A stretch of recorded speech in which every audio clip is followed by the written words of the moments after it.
حکومت پنجاب کی ہدایات پر ضلعی انتظامیہ کے زیر اہتمام فلسطینیوں سے اظہار یکجہتی کے لیے ایک بڑی ریلی نکالی گئی۔ فیصل آباد سے مرزا ہارون کی تفصیلات کے مطابق، جس کی قیادت ایڈیشنل ڈپٹی کمشنر جنرل خرم پرویز، ارکان اسمبلی چودھری لطیف نصر اور فردوس رائے نے کی۔ ریلی میں assistant commissioner Saddar Umar Maqbool, admin officer Riaz Hussain Anjum, incharge ضلعی control room Muhammad Sadiq, Muhammad Akhtar Butt, Faisalabad waste management company, education, civil defence سمیت دیگر محکموں اور اداروں کے افسران، مذہبی، سیاسی، کاروباری اور سماجی تنظیموں سے افراد بڑی تعداد میں شریک تھے۔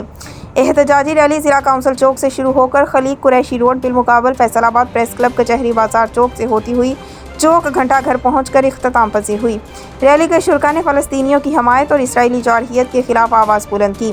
ایڈیشنل ڈپٹی کمشنر جنرل نے کہا، نہتے فلسطینیوں پر اسرائیل کی بمباری ظلم کی انتہا ہے۔ اسرائیلی درندگی کو روکنا عالمی برادری کا فرض ہے۔ صورتحال کو مزید گھمبیر ہونے سے بچانے کے لیے عالمی برادری کو جاگنا ہوگا۔ اسرائیلی اشتعال انگیزیوں کے خلاف خطرناک نتائج سامنے آ سکتے ہیں۔ انہوں نے کہا کہ پاکستانی قوم کل بھی فلسطینی عوام کے ساتھ تھی، آج بھی ان کے ساتھ ہے اور ہمیشہ رہے گی۔